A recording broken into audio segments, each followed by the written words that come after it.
This is the Good Living segment where we talk everything health. Whatever it is, provided it is related to health, we bring it your way every single Tuesday right here on Prime Morning. My name is Asia Dua Akumia. Get ready to be interactive with us on all our social media platforms. Today, we are going to talk on lifestyle medicine. I know you're wondering what it is. I've been hinting you on it, right from the beginning of the show and all of that. But we are going to narrow it down to 6 pillars of lifestyle medicine. I'm really interested in finding out exactly what it is, some of the exercises, what you have to do, what you're not supposed to do, what you're supposed to eat, and what you're not supposed to eat. All right, so please get ready and enjoy, and let's learn so much. Now, joining me this morning are 2 beautiful ladies. I've seated to my immediate left, Dr. Mariam Adukpo. Now, she's the MD, MPH, lifestyle medicine advocate. Good morning, Doc. How are you? Good morning. I'm good. All right. And seated to her left is Dr. Jacqueline Thompson. She's a certified lifestyle medicine physician, Greater Accra Regional Hospital. Good morning, Dr. Thompson. Good morning. Hope you're well. I'm doing good. Yourself? I'm doing very well, and I'm happy about this one, this conversation. Lifestyle medicine. I mean, you would hear it, and okay, so when I saw it, the first thing that came in mind was, okay, there's a high possibility that there are certain lifestyle changes that we'll most probably have to make, especially when you reach a certain age. So that was all that I was thinking about, but then I don't know. So you're the experts, so please, let us know exactly what it is when we say lifestyle medicine. Okay, so thank you very much. So lifestyle medicine has got to do mainly with treating and preventing lifestyle-related diseases. So we have lifestyle-related diseases like diabetes mellitus, which everybody knows as diabetes. We have hypertension, there's obesity, and then there's high cholesterol. We also have the cancers falling under those conditions as well. We have some patients also who come with osteoarthritis and all those things. These are chronic diseases, and they're also known as non-communicable diseases. So with lifestyle medicine, it's got to do with treating the underlying cause of these diseases. And that's where the 6 pillars come in. And we also use evidence-based material to do this. I want you to elaborate on the evidence-based material that Doc just mentioned. What really goes into that? Okay, so when we talk about evidence-based approaches, we're talking about practices, we're talking about recommendations that have been tried and tested. So they have undergone a lot of trials. So you have big trials that are going on. They are not things that are just purported that this works and that works, but then you have well-structured scientific research that backs these recommendations. So that's what we're talking about. Yes. Now, the 6 pillars. Okay. Where do we start from? 6 pillars then means, I hope we will have enough time to talk about, because I'm pretty sure there are, quite a lot to delve into. Huge pillars. Yes, huge pillars, very big pillars. Okay, so first of all, I'd like to say that we are here because this week is Global Lifestyle Medicine Week. Okay. Yes, so lifestyle medicine actually started a very long time ago, but in 2004, Dr. John Kelly started the Lifestyle Medicine Organization in the US. So yearly we celebrate the Lifestyle Medicine Week. And this year our theme is celebrating healthy habits, inspiring change through dreams. So DREAMS is the acronym that we use to remember the 6 pillars that we are talking about. Oh, okay. Let's get started then. Okay, so DREAMS, D stands for diet or nutrition. And when we talk about diet, we're talking about eating a whole food, plant-based diet with little or no animal products. Little or no, I didn't say none at all. I said little or no. So, yes, because this, as you adopt this, it's supposed to be a therapeutic thing. And a lot of research has been done to show that plant-based food is more advantageous when you are trying to treat or prevent these diseases. And there have even been instances where when the therapy is very intensive, some have reversed these conditions. Wow. Yes.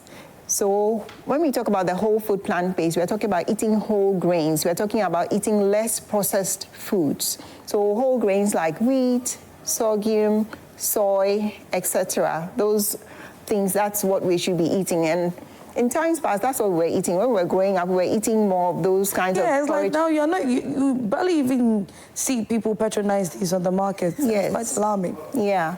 So then we eat to-go stuff, and those things are what are actually causing a lot of problem for us now.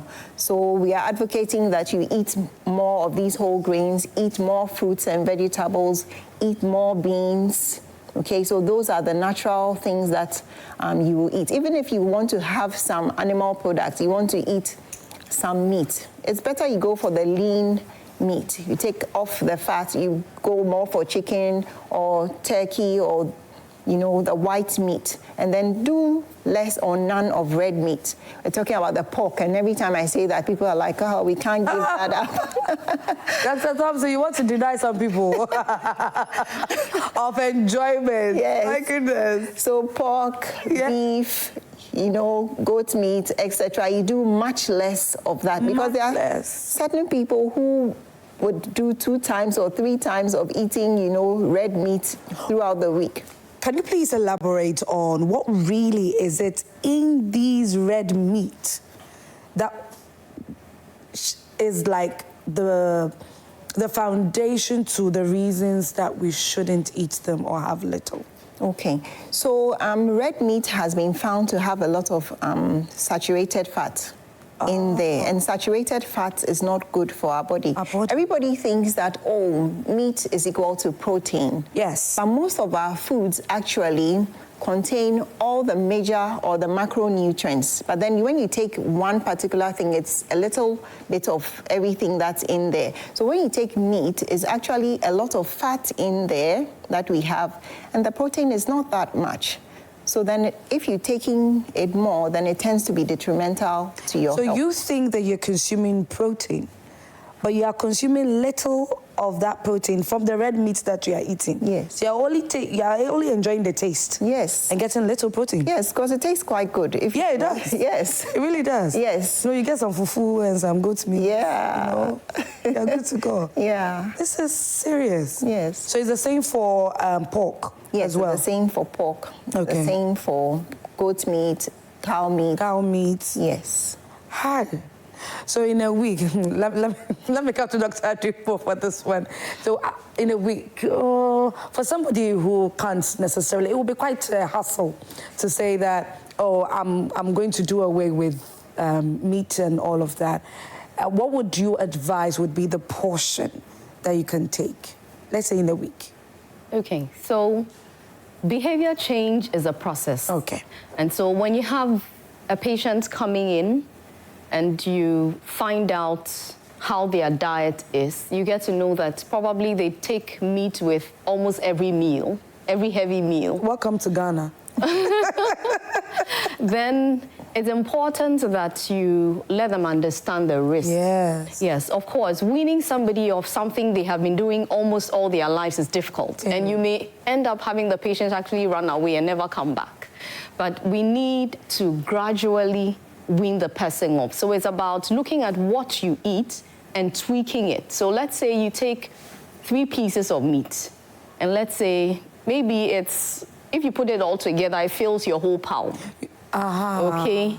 So what I would advise is that you take, let's reduce it to half, and then we'll increase our half of your palm size. Yes, for the start. And then we increase our vegetable proportion, because you notice that when you add on more vegetables to your meal, ideally the reference is, and the standard is to make half of your plate your vegetables, a quarter of your plate your carbohydrates, and then a quarter is the protein. So that's the proportion you should look at. Okay. And so gradually we keep tweaking it until we get to the ideal thing, so that we can, I can have you come back and then be helped, so that you can change your behavior for sustainable health. I wish we had more time to, go deeper into that. So let's move to the next letter, R. Okay. Or is there anything more that you want to add to the D? So, right? yes, so we were talking about doing away with red meat, but then what do you replace it with? You can replace it with fish. You can replace it with plant protein. So, there's tofu, that's from soy. Yeah. Yes, so that's an example of some of the plant protein. Beans is also a very good source of plant protein. I react badly to beans. Yes. My stomach hurts. Yeah. Every time I take in beans. Yes. So when I see beans, I don't go close. You turn the other way. Yeah, I turn the other way when it comes to beans. Yes. So there are other options. That you can have. Fish. Yes. Any type of fish at all. Any type of fish, but mostly we say that go for the fatty fish, like mackerel, what that we call salmon, tuna. Then we also have sardines. Sardines have been found to be very good. They contain a lot of omega-3. Okay. So if you eat sardines, but then you have to make sure you drain off all the oil. Because that's not the natural oils that comes, Exactly. So you have to drain it all out. Yes. Oh, Yes. very interesting. What Yes. more would you say to that? Okay, so with eggs, you can also have some eggs. That's also a good source of protein. When Dr. Adokpo was talking, I was going to come to eggs. Because Ghanaians and eggs, we take every meal with eggs. Now, even fufu. Hey. Yes. That's new to me. Oh, you haven't seen that? No, not yet. Fufu with light soup and goat miso, you will see koshiani meko. Wow. On top of it, maybe 2 or 1, yeah. I mean, some are going wild with their delicacies and then all of that. When it comes to eggs, the rate with which Ghanaians consume eggs is very serious. We have some who would tell you that, oh, eat as many eggs as you want. Nothing will happen to you. There's nothing wrong with that. Some also say that, oh, maximum 3 eggs in a week. Are you also going to limit us to that? Yes. Aye. Because as the adage goes, too much of everything is bad. And actually, eggs are good because even the yolk has been found to be a powerhouse. It contains a lot of nutrients. But then if you're taking too much, so let's limit our egg eating to about 3 to 4 in a week, and that should be okay, because then most of the time when your body doesn't need something, it either keeps it in or it then gets rid of it. And then if it's too much for it to get rid of, then you're giving the body more than necessary work that it wants to do. So then for your organs to last you a certain amount of time, then you are overworking it. They'll gradually give up on you with time. So it's better that you limit the eggs and then not fry your eggs. Sometimes you can fry it, but then it's better if you eat boiled eggs. I even started incorporating this where I put a little bit of water in the pan, and that's what I use to fry my eggs. Yes. I don't use oil at all, and it works perfectly. I was surprised the first time I tried. Yeah. Another way of cooking the eggs is poaching. That's when you put the egg in boiling water and then it cooks it. Yes. So, yeah. We have an issue with some influencers on social media, lifestyle influencers on social media, who will tell you they work out almost every day, then they are showing you their meal plans. Now, they are showing their meal plans almost every day. You see about 4 to 5 eggs on a plate with other vegetables. We have a little bit of carbs on the plate and then all of that. We have people like this influencing, oh, it's okay, it's fine. And these people have some level of influence that's, it's serious. It's serious how their reach could go. And then you have somebody like, they'll tell you they are certified. They are, their source is authentic and then all of that.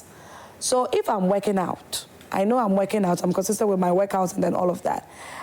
Should there be a problem if I'm to consume, let's say, 4 to 5 eggs at a sitting? Would you like to take them? Yes, with that, you see, like I said earlier on, too much of everything is bad. It doesn't matter the workout. Yes, it doesn't matter the workout, because an example is with children. You say that children jump and then they play around a lot, so they can eat as much sugar as they want. They can take all the things that but then it's not right, because now we found out that there's the second brain in our gut. Yes. So we're talking about the microbiomes. And when the microbiomes are not happy, and because you are feeding them the wrong things, then your whole body starts complaining, and then diseases set in, and then all sorts of things happen. So it's not about the fact that I'm working out, but that's the way that you are training them. They need a certain class of food. They need certain types of food. Like when we eat fiber, that's what we're consuming from our fruits and vegetables. That's what we're getting from our legumes and lentils and stuff like that. And the body doesn't digest the fiber. The microbiomes use the fiber. That's what they feed on to make you healthy. So if your body is not getting enough of that, then disease will set in.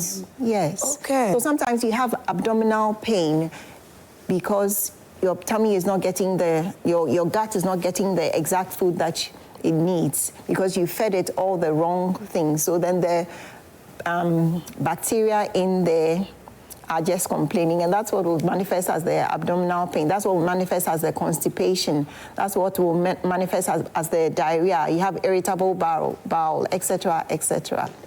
So there's a lot about what we are putting into our bodies. Yes. Let's move on to R. Okay. So R is relationship, and that's what we are concentrating on today. Yesterday was diet D, today is Tuesday, so R. So with relationships, we are talking about positive relationships, positive social connectedness. It's been found out that when you have positive relations, it really helps with healing. It really helps with prevention of disease. So we have an example of 2 patients who suffered a stroke. Okay, and they were both admitted in the hospital.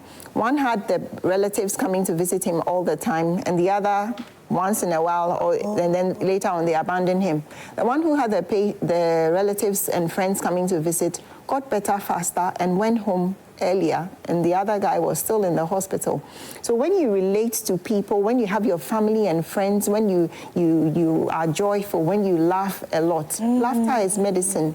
So being joyful, not having a lot of your mind, having somebody that you can share your issues with, having those things. Because you realize that if you are in a negative environment, if you are in your home or in your workplace, the atmosphere is not right, it's negative. You feel depressed, you don't feel happy, and things like that. And it has a negative impact on you. It even tells on your posture. Exactly. When you're sad, right? It tells on your posture. You're not sitting right, you're not walking right. Exactly. You're walking funny. Exactly. We need to be very mindful about our relationships, the kinds of relationships, the people that we allow into our space. I think that we need to take so much consideration into that. Dr. Atukpo. Yeah, so we'll move on to E, where we talk about exercise. And with exercise, we're talking about doing at least some moderate intensity. There are different forms of exercise. You have the aerobics, okay? And then you also have the muscle strengthening exercises. I know that there's a lot of talk about working out, going to the gym and all, but people sometimes say that it doesn't really work for them because, they are not able to really stick to it. So in lifestyle medicine, you look at how you can adapt your routine and make the most use of that to get physically active. Okay. And so you may not be able to fix time to go to the gym, but what about when you're cooking? Is it possible that you can be listening to some music and be dancing to it? Exactly. Sometimes I try to skip, imaginary skipping. I don't have a skipping rope, but then I try to jump while cooking. And then another typical practical way is making time with the children. Mothers often make the excuse that we don't have time to exercise because we have to take care of the children. But those very children we are taking care of, we can actually bring them together. And as we jump and laugh, we are still exercising and we are with them.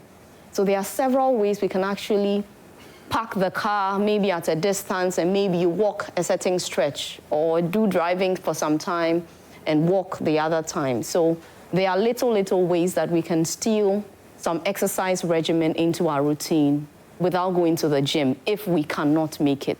And so there's no excuse, more like it. Yeah.